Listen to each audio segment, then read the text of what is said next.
व्यासाय भवनाशाय श्रीशाय गुणराशये हृद्याय शुद्धविद्याय मध्वाय च नमो नमः।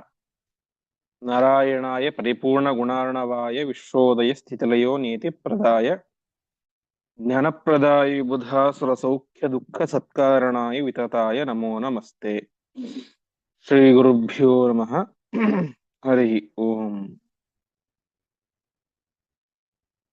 ಹಿಂದಿನ ಪಾಠದಲ್ಲಿ ನಾವು ಕಂಡಂತೆ ಅರ್ಜುನ ತನ್ನ ಅತ್ಯದ್ಭುತವಾದಂತಹ ಅಸ್ತ್ರಕೌಶಲದಿಂದಾಗಿ 12 ಯೋಜನೆಗಳಷ್ಟು ವಿಸ್ತೀರ್ಣವಾದಂತಹ ಒಂದು ಭವನವನ್ನ, ಬಾಣಗಳ ಭವನವನ್ನು ನಿರ್ಮಾಣ ಮಾಡಿ ಅಗ್ನಿಗೆ ಆ ಖಾಂಡವ ವನವನ್ನ ಆಹುತಿಯನ್ನಾಗಿ ಕೊಟ್ಟ. ಅಗ್ನಿ ತನ್ನ ಜ್ವಾಲೆಗಳನ್ನ ಆಕಾಶದೆತ್ತರಕ್ಕೆ ಚಾಚಿ ಅದನ್ನ ಭಕ್ಷಣ ಮಾಡಲಿಕ್ಕೆ ಶುರು ಮಾಡಿದ. ಇದನ್ನು ಕಂಡಂತಹ ಇಂದ್ರ ಅಕ್ಷೋಪಹಾಭಿಹಿ ಬಹುಲೇಕ್ಷಣ ಅಂಬಸಾಂ ಧಾರಾಭಿಹಿ ಅಂತ ರಥದ ಅಚ್ಚಿನ ಗಾತ್ರದಷ್ಟು, ಎಕ್ಸೆಲ್ನ ಗಾತ್ರದಷ್ಟು ಧಾರಾಕಾರವಾದಂತಹ ಮಳೆಯನ್ನ ಸುರಿಸಿ ಅದನ್ನ ಆರಿಸಬೇಕು ಅಂತ ಪ್ರಯತ್ನ ಮಾಡಿದ. ಆ ಸಂದರ್ಭದಲ್ಲಿ ಅರ್ಜುನ ಮತ್ತು ಕೃಷ್ಣ ಇಬ್ಬರು ಕೂಡ ತಮ್ಮ ಅಸ್ತ್ರ ಪ್ರಭಾವದಿಂದಾಗಿ ಆ ಮಳೆಯನ್ನ ತಡೆದು ನಿಲ್ಲಿಸಿದರು. ಆ ಸಂದರ್ಭದಲ್ಲಿ ಯುದ್ಧವನ್ನು ಕೂಡ ಆಡಿದರು. ಇಂದ್ರ ಯುದ್ಧದಲ್ಲಿ ಸೋತ ಎಂಬುದಾಗಿ ಇಷ್ಟು ವಿಚಾರ ಆಗಿತ್ತು. ಇಂದು 235ನೇ ಶ್ಲೋಕದಿಂದಾಗಿ ಪ್ರಾರಂಭ. ಸ್ನೇಹಂ ಚ ಕೃಷ್ಣಸ್ಯ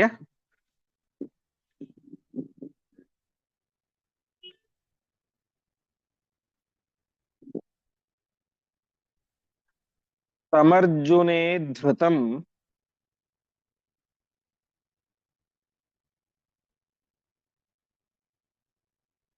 ವಿಲೋಕ್ಯ ಪಾರ್ಥಸ್ಯ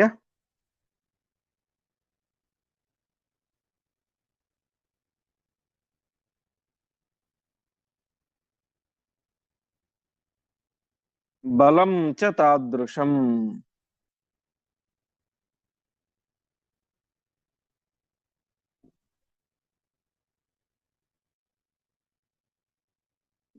ನಿವರ್ತ್ಯ ಮೇಘಾನ್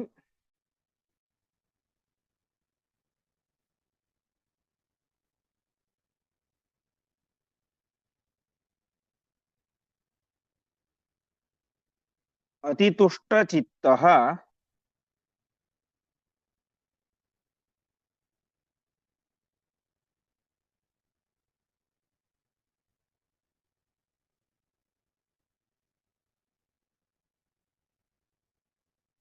ಪ್ರಣಮ್ಯ ಕೃಷ್ಣಂ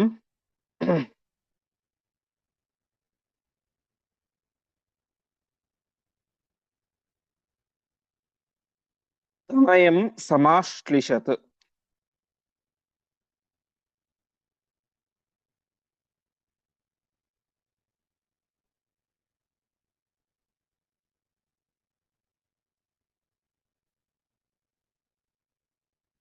ಪದಚ್ಛೇದ.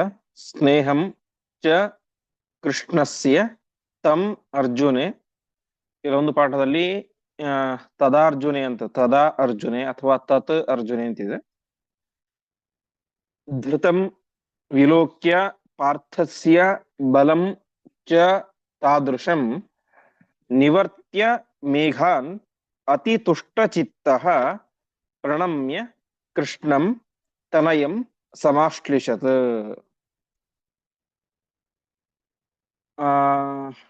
ದೇವೇಂದ್ರನಿಗೆ 2 ಕಾರಣಗಳಿಂದ ಭಾರಿ ಸಂತೋಷ ಆಯಿತು ಅಂತ ತಿಳಿಸ್ತಾ ಇದ್ದಾರೆ.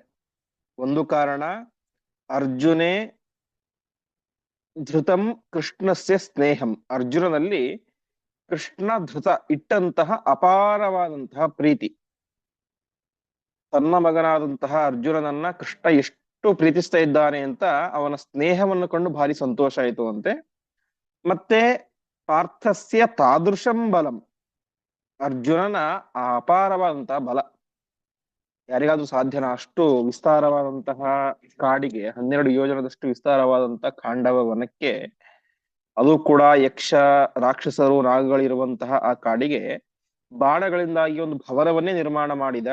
ಅಂತಹ ಅಪಾರವಾದಂತಹ ಅವನ ಒಂದು ಬಲಂ ವಿಲೋಕ್ಯ ಬಲವನ್ನು ಕಂಡು ಆ ದೇವೇಂದ್ರನಿಗೆ ಭಾರಿ ಸಂತೋಷ ಆಯಿತು ಅಂತೆ. ಹೀಗೆ ಸಂತುಷ್ಟನಾದಂತಹ, ಬರೀ ಸಂತೋಷ ಅಲ್ಲ, ಅತಿತುಷ್ಟ ಚಿತ್ತ, ಬರೀ ತುಷ್ಟ ಅಲ್ಲ, ತುಷ್ಟಿ ಅಲ್ಲ, ಅತಿತುಷ್ಟ, ಭಾರೀ ಸಂತೋಷ ಆಯಿತು ಅಂತೆ. ಇದರಿಂದ ಆ ದೇವೇಂದ್ರ ಏನ್ ಮಾಡಿದ, ಮೇಘಾನ್ ನಿವರ್ತ್ಯ, ತಾನು ಕರೆಸಿದಂತಹ ಮೋಡಗಳನ್ನ ನಿವರ್ತ್ಯ ವಾಪಸ್ ಹಿಂದೆ ಕಳಿಸಿಬಿಟ್ಟ. ಮಳೆಯನ್ನ ನಿಲ್ಲಿಸಿ ತಾನೇನ್ ಮಾಡ್ತಾ ಇದ್ದಾನೆ, ಪ್ರಣಮ್ಯ ಕೃಷ್ಣಂ ತನಯಂ ಸಮಾಷ್ಟಿಷತ್, ಶ್ರೀಕೃಷ್ಣ ಪರಮಾತ್ಮನಿಗೆ ಭಕ್ತಿಯಿಂದ ನಮಸ್ಕಾರವನ್ನು ಮಾಡಿದ. ತನಯಂ ಸಮಾಶ್ಲಿಷತ್, ತನ್ನ ಮಗನಾದಂತಹ ಅರ್ಜುನನನ್ನ ಪ್ರೀತಿಯಿಂದಾಗಿ ಆಲಿಂಗನ ಮಾಡಿದ. ಹೀಗೆ ಆ ಇಂದ್ರನ ವಿರೋಧದಂತೆ ಕಾಣುವಂತಹ ಈ ಕಾರ್ಯವು ಕೂಡ ಸುಖಾಂತ್ಯವಾಯಿತು. ಮುಂದೆ ವಿಷ್ಣುಶ್ಚ ಶಕ್ರೇಣ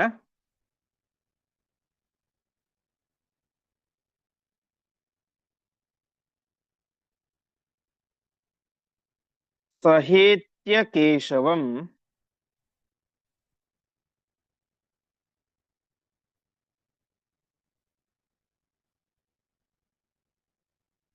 ಸಮಾಶ್ಲಿಷನ್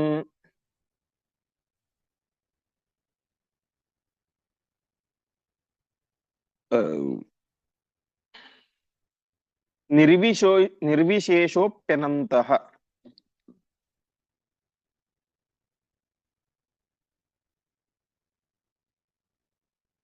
ಸಕೇವಲಂ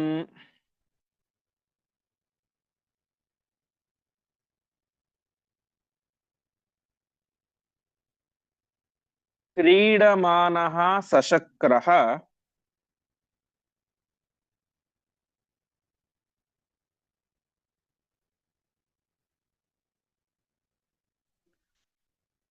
ಸ್ಥಿತೋ ಹಿ ಪೂರ್ವಂ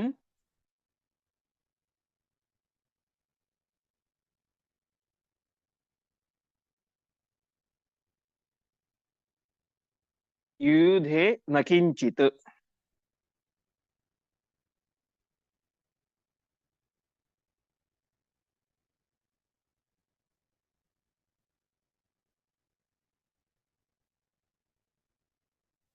ಪದಚ್ಛೇದ. ವಿಷ್ಣು ಚ ಶಕ್ರೇಣ ಸಹೇತ್ಯ ಕೇಶವಂ ಸಮಾಷ್ಟಿಷತ್ ನಿರ್ವಿಶೇಷಃ ಅಪಿ ಅನಂತಃ ನ ಸಹ ಕೇವಲಂ ಕ್ರೀಡಮಾನಃ ಸಶಕ್ರಃ ಸ್ಥಿತಃ ಹಿ ಪೂರ್ವಂ ಯುಧೆ ನ ಕಿಂಚಿತ್. ಇಲ್ಲಿ ಇನ್ನೊಂದು ವಿಶಿಷ್ಟವಾದಂತಹ ಪ್ರಸಂಗ ನಡೆಯಿತು. ನಾವು ಸಾಮಾನ್ಯವಾಗಿ ಮಹಾಭಾರತದಲ್ಲಿ ಪರಮಾತ್ಮನ ವೇದವ್ಯಾಸ ರೂಪ ಮತ್ತು ಕೃಷ್ಣ ರೂಪದ ಸಮಾಗಮ ಅಥವಾ ಪರಶುರಾಮ ರೂಪ ವೇದವ್ಯಾಸ ರೂಪದ ಸಮಾಗಮವನ್ನು ಕಾಣ್ತೇವೆ. ಆದರೆ ಪರಮಾತ್ಮನ ವಾಮನ ರೂಪ ಎಂಬುದು ಇಲ್ಲಿ ಇಳಿದು ಬಂದಿತ್ತು. ವಿಷ್ಣು ಬಂದಿದ್ದ ಅಂತ. ಇಲ್ಲಿ ವಿಷ್ಣು ಶಬ್ದಕ್ಕೆ ವಾದಿರಾಜರು ವ್ಯಾಖ್ಯಾನವನ್ನ ಮಾಡಬೇಕಾದ್ರೆ, ಪರಮಾತ್ಮ ತಾನು ಇಂದ್ರನ ರಕ್ಷಣೆಗಾಗಿ, ಯಾಕೆಂದ್ರೆ ವಾಮನ ರೂಪಿಯಾದ ಪರಮಾತ್ಮನು ಕೂಡ ಅದಿತಿಯ ಮಗ, ಇಂದ್ರನು ಕೂಡ ಅದಿತಿಯ ಮಗ. ಹಾಗಾಗಿ ವ್ಯಾಸತೀರ್ಥರು ಅಂದ್ರೆ ಜಯತೀರ್ಥರ ಶಿಷ್ಯರು ಸಾಕ್ಷಾತ್ ಅವರು ವ್ಯಾಖ್ಯಾನದಲ್ಲೂ ಕೂಡ ವಿಷ್ಣು ವಾಮನಃ ಎಂಬುದಾಗಿ ಹೇಳ್ತಾರೆ. ವೇದಾಂಗ ತೀರ್ಥರು ಕೂಡ ವಿಷ್ಣು ಉಪೇಂದ್ರ ಅಂದ್ರೆ ವಾಮನನೇ. ಹೀಗೆ ಸಾಕ್ಷಾತ್ ವಾಮನ ರೂಪಿಯಾದಂತಹ ಪರಮಾತ್ಮನು ಕೂಡ ಅಲ್ಲಿಗೆ ಬಂದಿದ್ದ ಎಂಬುದಾಗಿ ತಿಳಿಸ್ತಾ ಇದ್ದಾರೆ. ವಿಷ್ಣುಶ್ಚ ಶಕ್ರೇಣ ಸಹೇತ್ಯ ಕೇಶವಂ, ಅನಂತಹ ನಿರ್ವಿಶೇಷ, ಪರಮಾತ್ಮನ ರೂಪಗಳು ಅನಂತ ರೂಪಗಳು. ಅನಂತ ರೂಪಗಳ ಇದ್ದರೂ ಕೂಡ ಪರಮಾತ್ಮನಿಗೆ ಏನಿಲ್ಲ, ನಿರ್ವಿಶೇಷ, ಆ ಯಾವ ಅವತಾರಗಳಿಗೂ ಕೂಡ ರೂಪಗಳಿಗೂ ಕೂಡ ಭೇದ ಎಂಬುದು ಇಲ್ಲ. ಪರಸ್ಪರ ಎಲ್ಲ ರೂಪಗಳು ಕೂಡ ಒಂದೇ ಆಗಿದೆ. ಹೀಗೆ ಅಂತಹ ಪರಮಾತ್ಮ ವಿಷ್ಣು ವಾಮನ ರೂಪಿಯಾದಂತಹ ಪರಮಾತ್ಮ ಶಕ್ರೇಣ ಸಹ ಕೇಶವಂ ಏತ್ಯ, ಇಂದ್ರನೊಟ್ಟಿಗೆ ಬಂದಿದ್ದ. ಇಂದ್ರನೊಟ್ಟಿಗೆ ಅಲ್ಲಿ ಸಹಜವಾಗಿ ಅದು ಇಂದ್ರನ ಕಾಡು, ಹಾಗಾಗಿ ಇಂದ್ರ ಅಲ್ಲಿ ಯುದ್ಧ ಮಾಡ್ಲಿಕ್ಕೆ ಅಂತ ಬಂದ. ಇಂದ್ರ ಬಂದಾಗ ಅನೇಕ ಜನ ದೇವತೆಗಳು ಕೂಡ ಬಂದ್ರು. ಅದರೊಟ್ಟಿಗೆ ಸಹಜವಾಗಿ ವಾಮನ ರೂಪಿಯಾದಂತಹ ಪರಮಾತ್ಮ ಉಪೇಂದ್ರನು ಕೂಡ ಬಂದ, ಆದರೆ ಯುದ್ಧವನ್ನೇನು ಮಾಡಲಿಲ್ಲ. ಹೀಗೆ ಅವನು ಕೃಷ್ಣನ ಹತ್ತಿರ ಬಂದ. ಅಷ್ಟು ಮಾತ್ರ ಅಲ್ಲ, ಕೇಶವಂ ಸಮಾಶ್ಲಿಷತ್, ಕೃಷ್ಣನನ್ನ ಆಲಿಂಗನ ಮಾಡಿದ ಅಂತ. ಹೀಗೆ ಕೃಷ್ಣ ಮತ್ತು ವಾಮನ ರೂಪಿಯಾದಂತಹ ಪರಮಾತ್ಮನ ಸಮಾಗಮವಾದಂತಹ ಒಂದು ಅದ್ಭುತವಾದಂತಹ ಸನ್ನಿವೇಶ. ಹೀಗೆ ಪರಸ್ಪರ ಇಬ್ಬರು ಕೂಡ ಆಲಿಂಗನವನ್ನ ಮಾಡಿಕೊಂಡ್ರು. ಸಹಿ ಕೇವಲಂ ಕ್ರೀಡಮಾನ ಸಶಕ್ರ ಸ್ಥಿತ, ಪರಮಾತ್ಮ ಅಲ್ಲಿ ಅಂದ್ರೆ ವಾಮನ ರೂಪಿಯಾದ ಪರಮಾತ್ಮ ಸುಮ್ನೆ ಕ್ರೀಡಿಸ್ತಾ ಇದ್ದಷ್ಟು, ವಿಹಾರ ಮಾಡ್ತಾ ಇದ್ದ ಹೊರತು ಅವನು ಸಶಕ್ರ ಇಂದ್ರನ ಜೊತೆಗೆ ಸುಮ್ಮನೆ ನಿಂತಿದ್ದ ಅಷ್ಟೇ. ಆದ್ರೆ ಯುದ್ಧವನ್ನ ಸರ್ವಥಾ ಮಾಡಲಿಲ್ಲ. ಯುಧೇ ನಕಿಂಚಿತ್, ಯಾವ ರೀತಿಯಿಂದಲೂ ಕೂಡ ಕಿಂಚಿತ್ ಸ್ವಲ್ಪವೂ ಯುದ್ಧ ಮಾಡಲಿಲ್ಲ ಅಂತೆ. ಅಂದ್ರೆ ಇಂದ್ರನ ಮೇಲೆಯೂ, ಅಂದ್ರೆ ಇಂದ್ರ ಮೇಲೆ ಅಲ್ಲ, ಅರ್ಜುನನ ಮೇಲೆಯೂ ವಾಮನ ರೂಪಿಯಾದಂತಹ ಪರಮಾತ್ಮ ಹಣ ಪ್ರಯೋಗವನ್ನು ಮಾಡಲಿಲ್ಲ, ಕೃಷ್ಣನ ಮೇಲೆ ಮಾಡಲಿಲ್ಲ. ಹೀಗೆ ಕೇವಲ ಕ್ರೀಡೆಗೋಸ್ಕರ ತನ್ನ ಇನ್ನೊಂದು ರೂಪದ ಒಂದು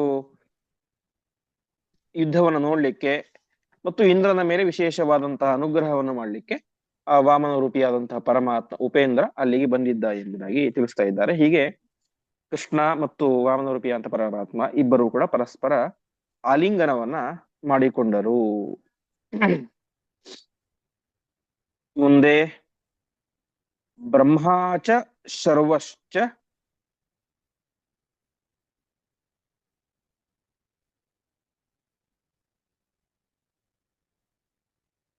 ಸಮೇತ್ಯ ಕೃಷ್ಣಂ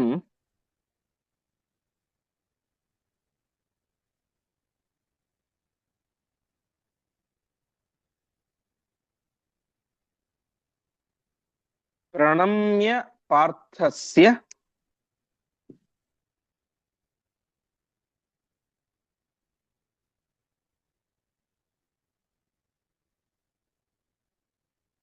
ಚ ಕೃಷ್ಣನಾಮ.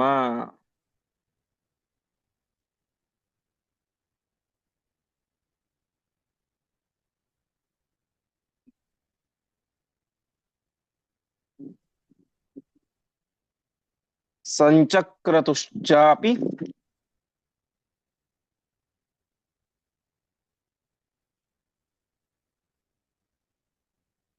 ಶಿಕ್ಷಾ ಪ್ರಕರ್ಷಾತ್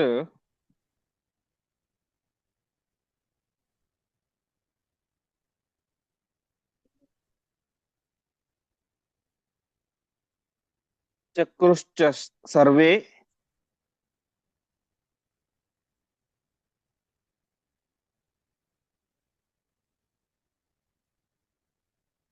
ಸ್ವಾಸ್ತ್ರದಾನೆ ಪ್ರತಿಜ್ಞಾಂ.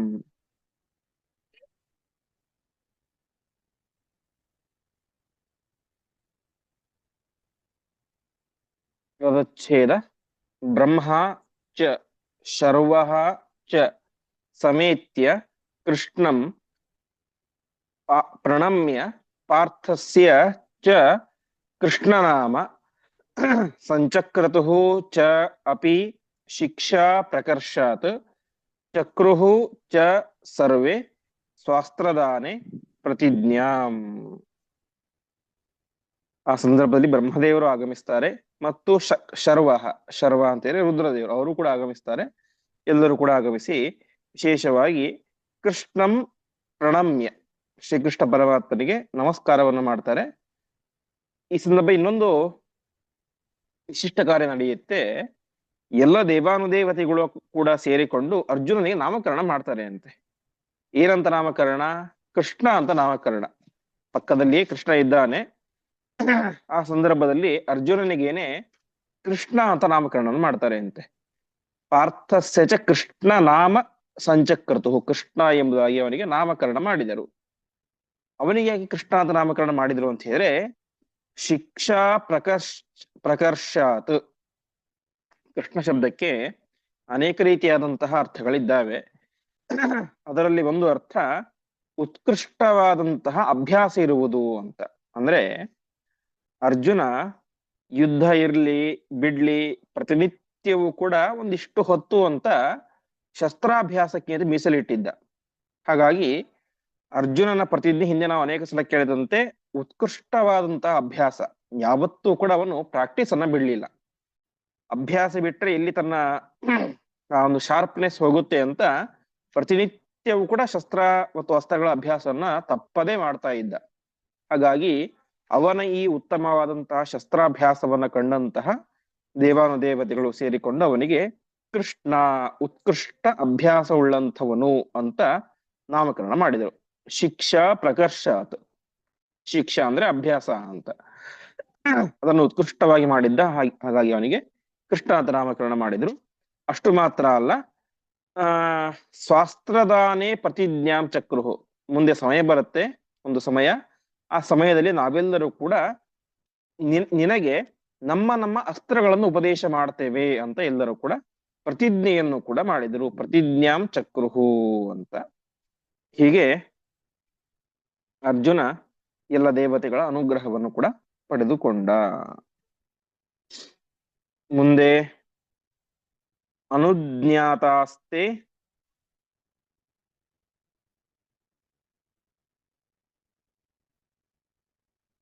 ಪ್ರಯಯುಹು ಕೇಶವೇನ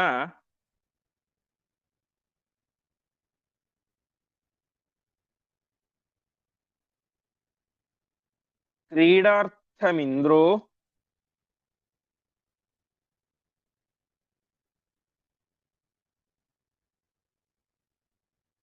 ಯುಯುಧೇಹಿ ತತ್ರ.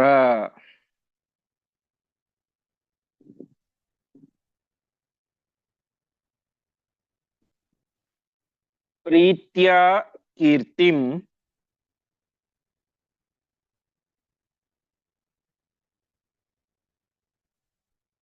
ದಾತುಮಪ್ಯರ್ಜುನಸ್ಯ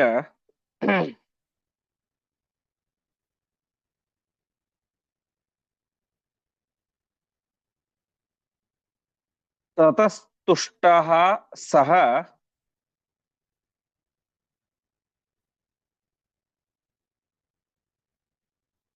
ದೇವೈರ್ಯಯೌ ಸ್ವಃ.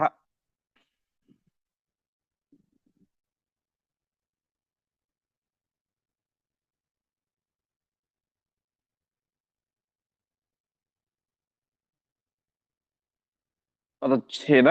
ಅನುಜ್ಞಾತಾಃ ತೇ ಪ್ರಯಯುಃ ಕೇಶವೇನ ಕ್ರೀಡಾರ್ಥಂ ಇಂದ್ರಃ ಯುಯುಧೇ ಹಿ ತತ್ರ ಪ್ರೀತ್ಯಾ ಕೀರ್ತಿಂ ದಾತುಂ ಅಪಿ ಅರ್ಜುನಸ್ಯ ತತಃ ತುಷ್ಟಃ ಸಹ ದೇವೈಃ ಯಯೌ ಸ್ವಃ. ಅದಾದ ಮೇಲೆ ಕೇಶವೇನ ಅನುಜ್ಞಾತ, ಸರಿ ನಾವೆಲ್ಲ ನಮ್ಮ ಲೋಕಕ್ಕೆ ಹೋಗಿ ಬರ್ತೇವೆ ಅಂತ ಬ್ರಹ್ಮಾದಿ ದೇವತೆಗಳು ಪರಮಾತ್ಮನ ಅಪ್ಪಣೆಯನ್ನು ಪಡೆದುಕೊಂಡು ತಮ್ಮ ತಮ್ಮ ಲೋಕಗಳಿಗೆ ಹೋದರು. ಇಲ್ಲಿ ಏನಾಗಿತ್ತು, ಇಂದ್ರ ಯುದ್ಧ ಮಾಡಿದ್ದ ಹಿಂದೆ ಅರ್ಜುನನೊಟ್ಟಿಗೆ ಮತ್ತು ಕೃಷ್ಣನೊಟ್ಟಿಗೆ ಯುದ್ಧವನ್ನು ಮಾಡಿದ್ದ. ಅಲ್ಲಿ ಯುದ್ಧ ಮಾಡಿದ್ದು ಯಾವುದರಿಂದಾಗಿ ಅಂತ ತಿಳಿಸ್ತಾ ಇದ್ದಾರೆ. ಕ್ರೀಡಾರ್ಥಮಿಂದ್ರಹ ಅಂತ ಪರಮಾತ್ಮನೊಟ್ಟಿಗೆ ಯುದ್ಧ ಮಾಡಿದ್ದು ಕೇವಲ ಕ್ರೀಡೆಗೋಸ್ಕರ ಹೊರತು ಹಿಂದೆ ಏನು ಅಸುರಾವೇಶದಿಂದಾಗಿ ವಿರೋಧ ಮಾಡಿದ್ದರಲ್ಲ, ಆ ರೀತಿಯಾಗಿ ಮಾಡಿಲ್ಲ ಅಂತ. ಅಂದ್ರೆ ಈ ಗೋವರ್ಧನೋದ ಸಂದರ್ಭದಲ್ಲಿ ಎಲ್ಲ ವಿರೋಧವನ್ನ ಮಾಡಿದ್ದ, ಆ ರೀತಿಯಾಗಿ ಯುದ್ಧವನ್ನು ಮಾಡಿದ್ದು ವಿರೋಧ ಮಾಡಿದ್ದಲ್ಲ, ಕೇವಲ ಅದನ್ನ ಕ್ರೀಡೆಗೋಸ್ಕರ ಯುದ್ಧವನ್ನ ಮಾಡಿದ್ದ. ಇನ್ನು ಅರ್ಜುನನೊಟ್ಟಿಗೆ ಯುದ್ಧವನ್ನು ಮಾಡಿದ. ಯುದ್ಧವನ್ನು ಮಾಡಿದ ಅಂತ ಹೇಳಿದ್ರೆ ಪ್ರೀತ್ಯ ಕೀರ್ತಿಂ ದಾತುಂ ಅಪಿ ಅರ್ಜುನಸ್ಯ ಅಂತ. ಅರ್ಜುನನ ಮೇಲಿನ ಪ್ರೀತಿಯಿಂದಾಗಿ ಅವನಿಗೆ ವಿಶೇಷವಾದಂತಹ ಕೀರ್ತಿಯನ್ನ ತಂದುಕೊಡಬೇಕು. ದೇವೇಂದ್ರನನ್ನೇ ಯುದ್ಧದಲ್ಲಿ ಸೋಲಿಸಿದಂತಹ ಮಹಾಪರಾಕ್ರಮಿ, ಖಾಂಡವ ವನವನ್ನ ಬಾಣಗಳಿಂದಾಗಿ ತುಂಬಿಸಿ ಬಿಟ್ಟಂತಹ ಮಹಾಪರಾಕ್ರಮಿ ಅಂತ ಅರ್ಜುನನಿಗೆ ಕೀರ್ತಿ ಬರಬೇಕು ಅಂತ ಅವನ ಮೇಲಿನ ಪ್ರೀತಿಯಿಂದಾಗಿ ಯುದ್ಧವನ್ನ ಮಾಡಿದ ಅಂತ. ಹೀಗೆ ಇಷ್ಟೆಲ್ಲ ಆಯ್ತು. ಮುಂದೆ ಅವನು ಕೂಡ ಅದರಿಂದ ಸಂತುಷ್ಟನಾಗಿ, ಅಂದ್ರೆ ಅರ್ಜುನನ ಯುದ್ಧವನ್ನು ಕಂಡು ಸಂತುಷ್ಟನಾಗಿ ಅವನು ಕೂಡ ಸ್ವಹ ಯಯೌ, ಸ್ವಹ ಅಂದ್ರೆ ಸ್ವರ್ಗಲೋಕ, ತನ್ನ ಸ್ವರ್ಗಲೋಕಕ್ಕೆ ಸಹ ದೇವೈ, ತನ್ನ ದೇವತೆಗಳೊಟ್ಟಿಗೆ ಹೊರಟು ಹೋದ ಅಂತ. ಹೀಗೆ ಅಲ್ಲಿಗೆ ಬಂದಂತಹ ಬ್ರಹ್ಮರುದ್ರರೇ ದೇವಾನು ದೇವತೆಗಳು ಕೂಡ ಹೊರಟು ಹೋದರು. ಯುದ್ಧ ಮಾಡ್ಲಿಕ್ಕೆ ಅಂತ ಬಂದಂತಹ ಇಂದ್ರನು ಹೊರಟು ಹೋದ. ಇಂದ್ರ ಯುದ್ಧ ಮಾಡ್ಲಿಕ್ಕೆ ಬಂದದ್ದು ದ್ವೇಷದಿಂದಾಗಿ, ವಿರೋಧಕ್ಕೋಸ್ಕರ ಅಲ್ಲ, ಪರಮಾತ್ಮನೊಟ್ಟಿಗೆ ಯುದ್ಧವನ್ನು ಮಾಡಿದ್ದು ಕ್ರೀಡೆಯಿಂದ. ಅರ್ಜುನನೊಟ್ಟಿಗೆ ಯುದ್ಧ ಮಾಡಿದ್ದು ಅವನ ಮೇಲಿನ ಪ್ರೀತಿಯಿಂದ ಅವನಿಗೆ ಕೀರ್ತಿಯನ್ನು ಕೊಡಬೇಕು ಎಂಬುದಾಗಿ ಆಚಾರ್ಯರು ನಿರ್ಣಯವನ್ನು ಕೊಡ್ತಾ ಇದ್ದಾರೆ. ಹೀಗೆ ಆ ಒಂದು ಪ್ರಸಂಗ ಮುಗಿಯಿತು. ದೇವತೆಗಳು ಬಂದು ಯುದ್ಧ ಮಾಡಿದ್ದು, ಸೋತದ್ದು, ವಾಪಸ್ ಹೊರಟು ಹೋದದ್ದು, ಈ ಪ್ರಸಂಗ ನಡೆಯಿತು. ಮತ್ತೆ ಈ ಕಡೆ ಕಾಡಿನ ಒಳಗಡೆ ದಾಹ ಯಾವ ರೀತಿಯಾಗಿ ಆಗ್ತಾ ಇದೆ ಎಂಬುದಾಗಿ ಆಚಾರ್ಯರು ತಿಳಿಸ್ತಾ ಹೋಗ್ತಾರೆ. ದೈತ್ಯಾಶ್ಚ ನಾಗಾಶ್ಚ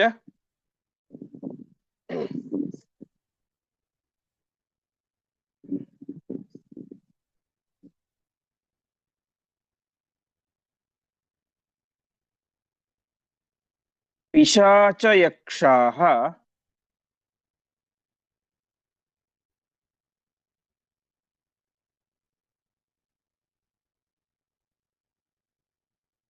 ಹತಾಶ್ಚ ಸರ್ವೇ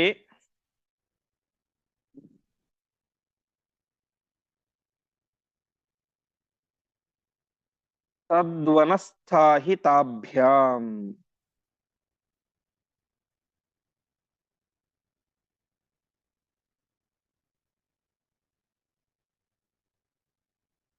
ಋತೆ ಚತುಃ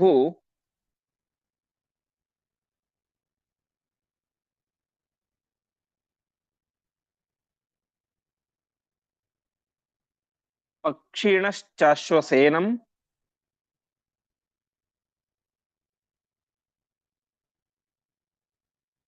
ಮಯಂ ಚ ನಾನ್ಯತ್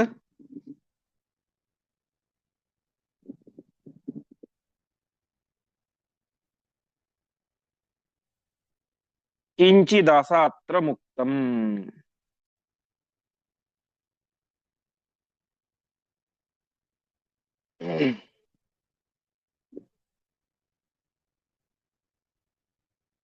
ಪದಚ್ಛೇದ.